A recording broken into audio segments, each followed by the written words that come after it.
Hello everyone, मेरी हिंदी कहानियाँ में आप लोगों का स्वागत है। आज की कहानी है पैसे के लिए दूल्हा ने किया सास और दुल्हन की हत्या। कहानी अगर पसंद आए तो वीडियो को लाइक, सब्सक्राइब, कमेंट जरूर करना। चलिए कहानी शुरू करते हैं। एक दिन सुबह ही भाई सोनू कुमार का नंबर देखते ही सोनिया चहक उठी।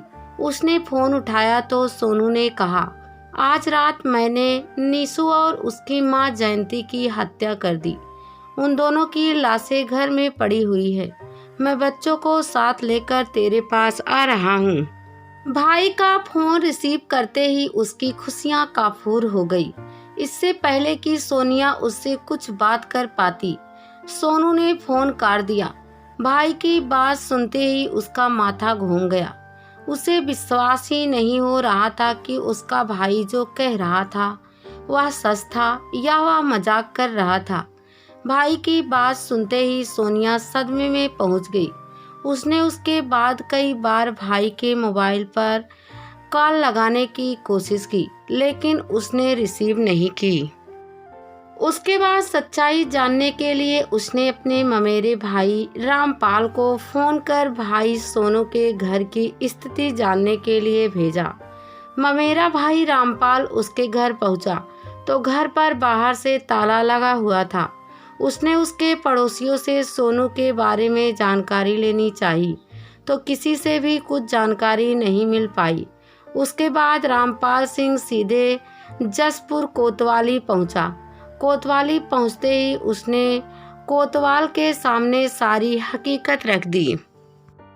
एक घर में दोहरा हत्याकांड की बात सुनते ही कोतवाल पुलिस टीम के साथ जसपुर कस्बे में मोहल्ला नत्था सिंह पंडो वाले कुएं के पास स्थित सोनू के घर पहुंचे और उन्होंने उसके बंद घर का ताला तुड़वाया।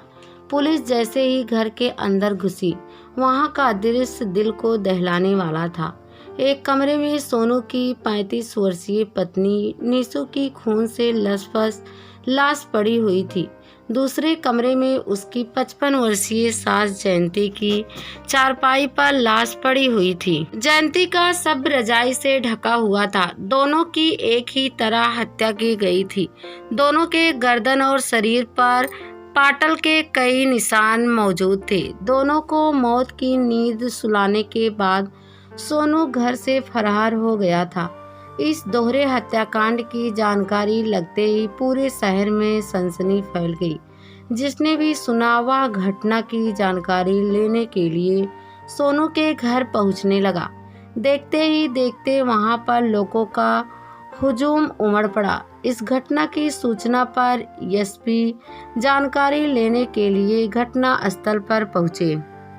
पुलिस ने ही इस घटना की जानकारी सोनू की ससुराल जिला मुरादाबाद गांव टांडा अफजल ठाकुर द्वारा निवासी वीर सिंह की दी। अपनी पत्नी और बेटी की हत्या की सूचना पाते ही वीर सिंह ऊधम सिंह नगर के कस्बा जसपुर पहुंच गए। पुलिस ने घटना स्थल की बारीकी से जांच पड़ताल करने के बाद सोनू के बारे में जानकारी ली। इससे पहले कि पुलिस सोनू के पास पहुंच पाती, वह अपने तीनों बच्चों को अपनी बहन सोनिया के पास छोड़कर फरार हो गया था। पुलिस पूछताछ के दौरान पता चला कि सोनू की नीसू के साथ दूसरी शादी हुई थी। उसकी पहली पत्नी उसे छोड़कर चली गई थी। सोनू नेटवर्किंग करता था, जिसमें वह युवक युवतियों को भी अपने साथ जोड़ता था। उसी काम के चलते उसने कई युवतियों से अवैध संबंध बना रखे थे।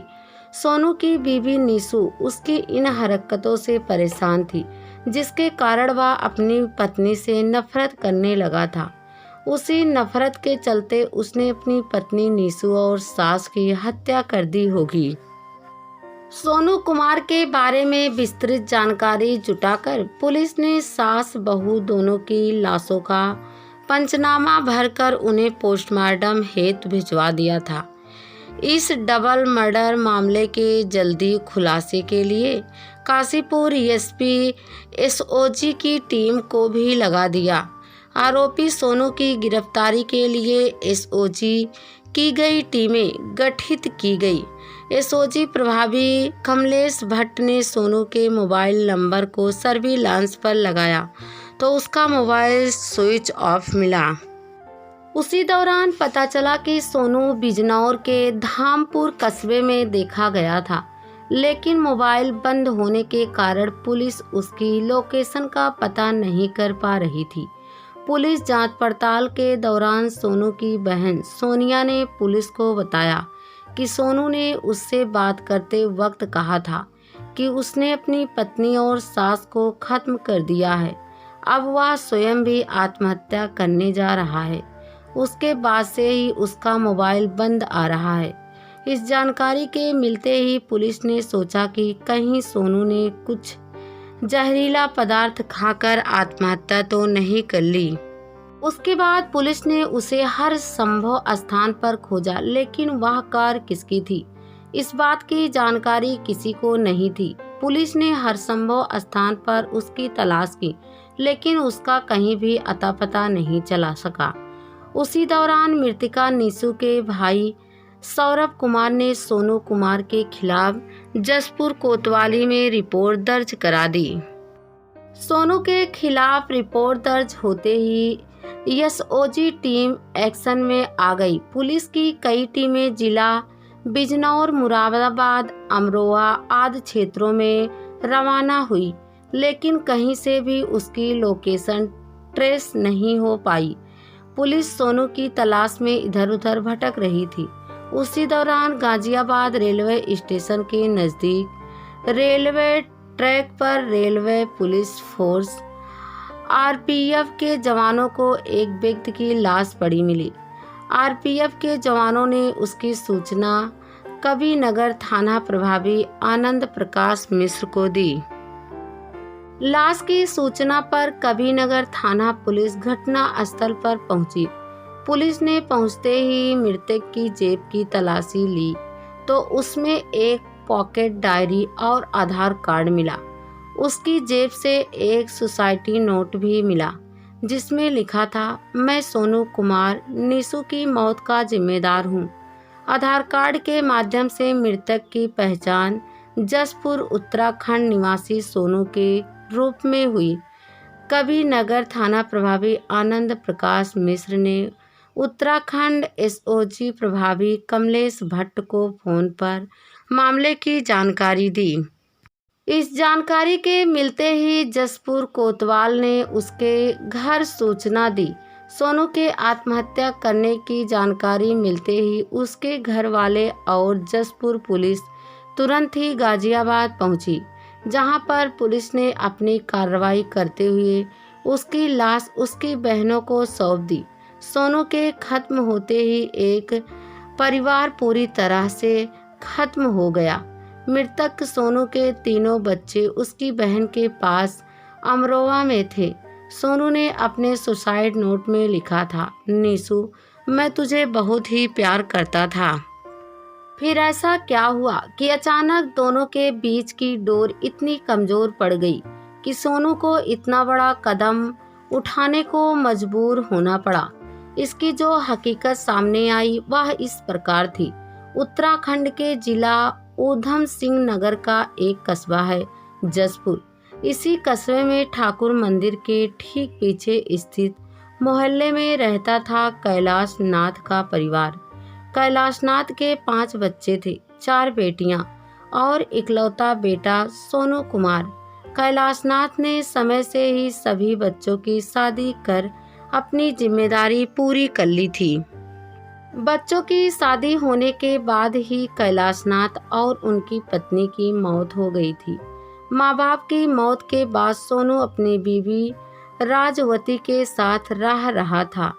सोनू की शादी अब से लगभग 10 साल पहले जिला बिजनौर के गांव झालू निवासी राजवती से हुई थी। सोनू शुरू से ही तेज तर्रार था। राजवती के साथ शादी करने के कुछ समय तक तो उन दोनों के बीच सब कुछ सही रहा था, लेकिन फिर सोनू उसे परेशान करने लगा था। सोनू शुरू से ही आवारा किस्म का युवक था। वह काम धंधा कुछ नहीं करता था। शादी के बाद उसके खर्चे बढ़े तो वह परेशान रहने लगा। घर की आर्थिक स्थिति को देखते हुए राजवती ने कई बार उससे कुछ काम तलाशने को कहा, लेकिन उसे कहीं भी कोई काम नहीं मिला। उसके बाद वह राजवती के पास रखे पैसे भी अपने खर्च के लिए ले लेता था। उसी बीच राजवती एक बच्ची स्पर्श की मां बन गई थी। बच्ची के घर में आने के बाद आए दिन दोनों के बीच में खटपट रहने लगी थी। मियाँ बीवी में मनमुटाव के चलते ही कई बार राजवती अपने मायके भी चली गई थी। घर में विवाद ज़्यादा बढ़ा तो जल्द ही दोनों के बीच तलाक की नौबत आ गई थी। उसी सब के चलते राजवती एक दिन अपने मायके चली गई, फिर वापस नहीं आई। सोनू की हरकतों से आजिज आकर राजवती के मायके वालों ने सोनू पर मुकदमा डाल दिया था, जिसके कारण उसे जेल की हवा भी खानी पड़ी थी। जेल से आने के बाद वह कुछ ज़्यादा ही परेशान रहने लगा था। उसका सबसे बड़ा कारण था कि उसकी बेटी स्पर्श, जो राजवती के मायके जाने के बाद उसी के पास रह रही थी। राजवती के मायके वालों ने काफ़ी कोशिश की कि किसी भी तरह से दोनों के संबंध बने रहे, लेकिन सोनू अपनी हरकतों से बाज नहीं आया। उसकी हरकतों से परेशान होकर राजवती ने कोर्ट के माध्यम से उससे तलाक ले लिया। बीवी से तलाक लेने के बाद वह अकेला पड़ गया था। उसकी सभी बहनों की शादी हो चुकी थी। उसकी बेटी स्पर्श उसी के साथ थी। उसकी परवरिश करना उसके लिए टेढ़ी खीर हो रही थी। उसी मुसीबत के दौरान में सोनू की मुलाकात बिजनौर निवासी पंकज राजपूत से हुई। पंकज राजपूत एक मार्केटिंग कंपनी में एरिया मैनेजर था। पंकज के संपर्क में आते ही उसे उसी कंपनी में सेल्स एग्जीक्यूटिव की नौकरी मिल गई, लेकिन उसकी नौकरी ऐसी नहीं थी जिससे उसे हर माह बधा बधाया वेतन मिल सके। वह एक मार्केटिंग कंपनी थी जिसमें कंपनी में टिके रहने के लिए एक टारगेट पूरा करना होता था। उस मार्केटिंग कंपनी का ऑनलाइन काम था, जिसमें कंपनी का काम करते हुए खुद अपना भविष्य बनाना होता था। अपना करियर बनाने के लिए सोनू को युवक युवतियों से संपर्क करने के लिए दिन रात एक करना पड़ा। सोनू हर रोज घर से निकलता और नए नए ग्राहकों की तलाश करता। कुछ ही दिनों में उसकी मेहनत रंग लाई। जल्द ही उसके कई युवक युवतियों से संपर्क बन गई थी। सोनू शुरू से ही ऐशो आराम की जिंदगी जीने वाला शख्स था। वह इससे पहले कई जगह काम कर चुका था, लेकिन वह कहीं पर भी ज़्यादा दिन नहीं टिक पाता था। मार्केटिंग का काम चालू होते ही उसके घर पर युवक युवतियों का आना जाना शुरू हो गया था। उसी नेटवर्किंग के काम के चलते वह महिलाओं के करीब हो जाता। उसी काम के चलते उसकी मुलाकात नीसू से हुई। सोनू की प्रेम दीवानी हो गई नीसू देखने भालने में सुंदर थी। नीसू ने इंटरमीडिएट पास कर लिया था। उसके बाद वह भी किसी जॉब की तलाश में थी। कुछ अनौपचारिक मुलाकातों के बाद ही सोनू ने नीसू को नौकरी दिलाने का साझा देकर अपने जाल में फंसा लिया था। फिर धीरे धीरे अपने दिल की पीड़ा उसके सामने रखते हुए उसके दिल में भी अपने प्रति प्यार जगा दिया था। सोनू के संपर्क में आने के बाद नीसू उसकी प्रेम दीवानी हो गई। सोनू ने नीसू के सामने अपनी पिछली जिंदगी पर पर्दा डालते हुए बताया कि वह भी कुंवारा ही है, जिसके बाद नीसू पूरी तरह से अपनी जिंदगी की बागडोर उसके हाथ में थमाने पर मजबूर हो गई थी। नीसू के संपर्क में आने के बाद सोनू भी उसके साथ अपनी जिंदगी गुजारने के सपने सजोने लगा। दोनों के बीच प्रेम प्रसंग चालू होते ही सोनू कई बार नीसू को अपने साथ अपने घर पर भी ले जाता था। उस दौरान कई बार नीसू ने सोनू से उसकी नौकरी लगाने की बात कही तो उसने साफ शब्दों में कहा कि अब उसे नौकरी की चिंता करने की ज़रूरत नहीं। वह जल्दी ही उसके साथ शादी करके अपना घर बसाते ही उसे नौकरी भी दिला देगा। उसके बाद नीसू पूरी तरह से निश्चित हो गई थी। सोनू ने नीसू से प्रेम जताते हुए उसके साथ अवैध संबंध भी स्थापित कर लिए थे। कुछ समय तक तो दोनों के बीच प्रेम प्रसंग चोरी छिपे चलता रहा, लेकिन समय के गुजरते उन दोनों की हकीकत नीसू के घर वालों के सामने आ गई। नीसू की हकीकत सामने आते ही उसके घर वालों को बहुत ही बुरा लगा, लेकिन नीसू ने अपने घर वालों को समझा दिया कि वह बालिग हो चुकी है, अपनी जिंदगी का फैसला स्वयं ले सकती है। उसने घर वालों से साफ कह दिया कि सोनू उससे शादी करने को तैयार है। नीसू की यह बात उसके पिता वीर सिंह को बहुत बुरी लगी, लेकिन वह भी अपनी बेटी को बहुत प्यार करते थे। उन्हें पता था कि अगर उन्होंने अपनी बेटी के अरमानों का गला घोटने की कोशिश की तो वह कुछ भी कर सकती है। यही सोचकर उन्होंने सोनू के साथ शादी करने की हामी भर ली। उसके बाद वीर सिंह ने आर्य समाज रीत रिवाज के अनुसार सोनू कुमार के साथ अपनी बेटी नीसू की शादी कर दी। नीसू और सोनू शादी करके खुश थे। कुछ समय तक दोनों के बीच सब कुछ ठीक ठाक चला। समय के साथ नीसू 2 बच्चों की माँ भी बन गई।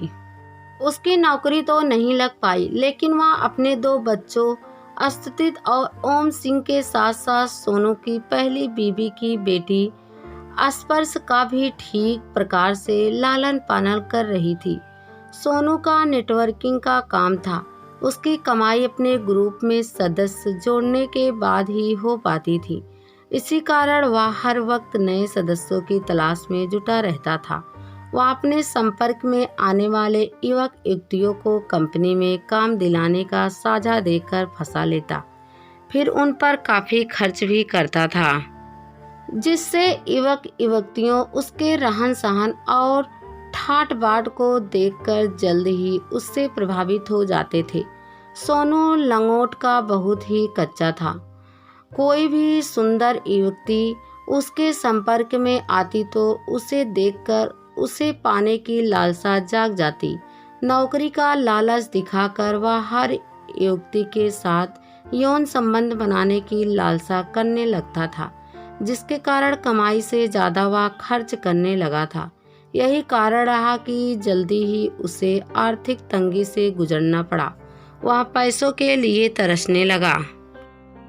उसके बाद वह नीसू से पैसों की मांग करने लगा था। यह बात नीसू के पिता वीर सिंह के सामने पहुंची तो उन्होंने भी उसे समझाने की कोशिश की। उसकी आर्थिक स्थिति खराब होने के बाद वीर सिंह ने गांव से ही अपने मिलने वाले से ब्याज पर 1 लाख रुपए उसे दिला दिए, जो कुछ ही दिनों में उसने खर्च कर दिए। उसके बाद वह फिर से नीसू पर और रुपयों की मांग करने लगा था। वीर सिंह आर्थिक रूप से इतना मजबूत नहीं था कि वह बार बार उसकी सहायता करता। वीर सिंह ने सोनू को रुपए देने से इनकार किया तो उसने नीसू के साथ मारपीट करनी शुरू कर दी। सोनू की हरकतें देख वीर सिंह का परिवार परेशान हो उठा। उसके बाद वीर सिंह ने अपनी बेटी का भविष्य देखते हुए अपनी जुतासे की जमीन बेचकर सोनू को 5 लाख रुपए दिए, लेकिन सोनू फिर भी सीधे रास्ते पर नहीं आया था। उसने वह रुपए भी शीघ्र ही अयासी में उड़ा दिए। उस पैसे के बल पर उसने कई युवतियों के साथ अवैध संबंध बना लिए थे। दूसरी युवतियों पर रुपए खर्च करने को लेकर उसके ससुराल वाले खफा हो गए। उसके बाद वह अपनी बीवी को एक नज़र तक नहीं देखना चाहता था। उसके बावजूद वह हर रोज नई नई युवतियों को घर लाने लगा था। एक दिन नीसू किसी काम से बाजार गई हुई थी। घर आई तो सोनू के साथ एक युवती भी थी, जिसे देखते ही नीसू के तन बदन में आग लग गई। उस युवती को लेकर दोनों में काफी विवाद भी हुआ। उसकी हरकतों से आजिज आकर नीसू ने अपनी माँ जयंती से शिकायत की तो उसकी माँ जयंती उसे बच्चों सहित अपने साथ ले गई। कुछ दिन गुजरने के बाद सोनू फिर से अपनी ससुराल गया और भविष्य में नीसू को तंग ना करने की बात कहते हुए फिर से बुला लाया। इस बार नीसू की माँ जयंती भी उसके साथ आ गई थी। घर आते ही सोनू के तेवर फिर से बदल गए। वह जल्दी ही अपनी हरकतों पर आ गया। अयासी में आड़े आने पर सोनू ने अपनी पत्नी को रास्ते से हटाने के लिए पहले ही योजना बना ली थी, जिसकी नीसू को भनक तक नहीं लगी। रात को खाना खाने के बाद सोते वक्त माँ बेटी का सोनू से किसी बात पर झगड़ा हो गया। सोनू ने उसी समय माँ बेटी को मौत की नींद सुलाने का मन बना लिया था। सुबह 5 बजे उसने अपने बच्चों को एक कमरे में सुला दिया। उसके बाद गहरी नींद में सो रही सास जयंती और पत्नी नीसू की पाटल से काटकर हत्या कर दी। हत्या करने के बाद उसने बच्चों को साथ लिया और कार में बिठाकर सीधा अमरोहा निवासी अपनी बहन सोनिया के पास चल दिया। उसने रास्ते में ही फोन करके जानकारी दी कि उसने अपनी पत्नी नीसू और उसकी मां जयंती की हत्या कर दी है। अमरोहा पहुंचते ही अपने तीनों बच्चों को बहन के पास छोड़कर कार से फरार हो गया। उसी दौरान उसे पता चला कि पुलिस उसकी तलाश में आई थी। यह सुनते ही उसने अपना मोबाइल स्विच ऑफ कर लिया। अमरोहा से सोनू कार लेकर सीधा अपने दोस्त पंकज के पास पहुंचा। पंकज को गंगा जल लाने हरिद्वार जाना था। वह उसके साथ ही हरिद्वार भी गया। हरिद्वार से वापसी में उसने अपने दोस्त को सास और पत्नी की हत्या वाली बात बता दी। उससे पंकज नाराज हो गया और उसने सोनू को भला बुरा कहते हुए रास्ते में ही उतार दिया, जिसके बाद सोनू सीधा गाजियाबाद पहुंच गया। गाजियाबाद पहुंचने के बाद ही उसे अपने किए पर पश्चाताप होने लगा था। उसे यह भी पता था कि वह चाहे कितनी भी भागदौड़ कर ले, पुलिस एक दिन उसे गिरफ्तार कर ही लेगी। उसके बाद उसे उम्र भर के लिए जेल में ही रहना पड़ेगा। यही सोचकर उसने अपनी जिंदगी का आखिरी रास्ता देखते हुए खुद भी सुसाइड करने का फैसला लिया। उसी फैसले के तहत उसने चलती ट्रेन के आगे कूदकर अपनी जान दे दी। सोनू के आत्महत्या करने के साथ ही एक हंसता खेलता परिवार पूरी तरह से बिखर गया। उसी के साथ एक गृहस्थी पूरी तरह से खत्म हो गई थी। फिलहाल मृतक के तीनों बच्चे उसकी बहन के पास रह रहे थे। वैसे तो सोनू ने जो जघन्य अपराध किया था उसकी कड़ी सजा थी, लेकिन उसने मरने से पहले पॉकेट डायरी के 7 पन्नों में अपने दिल की जो व्यथा लिखी थी, क्या वह उसे माफ करने लायक थी? उसने लिखा कि उसकी मृत्यु के बाद यह डायरी जिस किसी को भाई को मिले, कृपया इसमें लिखे नंबरों पर फोन मिलाकर मेरे रिश्तेदारों को सूचित कर देना। नीसू, तू मेरी पत्नी थी। मैं तुझे बहुत ही प्यार करता था, लेकिन तूने अपनी बहन पिंकी के कहने में आकर मुझे यह सब कुछ करने पर मजबूर कर दिया। मुझे पता था कि तुझे और तेरी माँ को पिंकी ही चढ़ाती थी, जिसके कारण बार बार समझाने के बाद भी तेरी माँ मेरी एक भी बात मानने को तैयार ना थी। अगर पिंकी तुम लोगों को बार बार ना उस्काती तो हमारे बीच बार बार लड़ाई नहीं होती। मैं सोनू तेरी मौत का जिम्मेदार हूँ। मैं मजबूर हो गया था। नीसू, तू मेरी पत्नी थी। मैं तुझे बहुत प्यार करता था, फिर भी मैंने तुझे मार दिया। मैं माफ़ी के काबिल नहीं। मैं तेरे पास ही आ रहा हूँ। हो सके तो मुझे माफ़ कर देना। सुसाइड नोट में सोनू ने जो लिखा था उसमें कितनी सच्चाई थी यह तो पता नहीं, लेकिन परिवार के खत्म होते ही सब खत्म हो गया था।